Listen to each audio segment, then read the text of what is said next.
America और Israel ये दोनों के अलायंसेस हैं, लेकिन ये दोनों एक दूसरे से खाइफ भी हैं।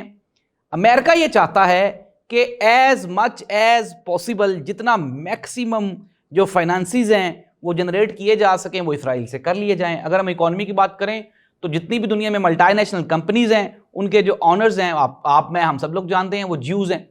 और इसराइल ने पैसे के लिहाज से अपने आप को इतना खुद कफील कर लिया है कि उनके पास बेशबहा दौलत है, लेकिन इसके बावजूद भी अमेरिका उनको बंकर बस्टर बम इसलिए भी नहीं दे रहा कि अगर इसराइल को वो इतना डोमिनेंट और ताकतवर करेंगे तो उससे भी खित्ते में एक अनबैलेंस्ड सिचुएशन क्रिएट हो जाएगी।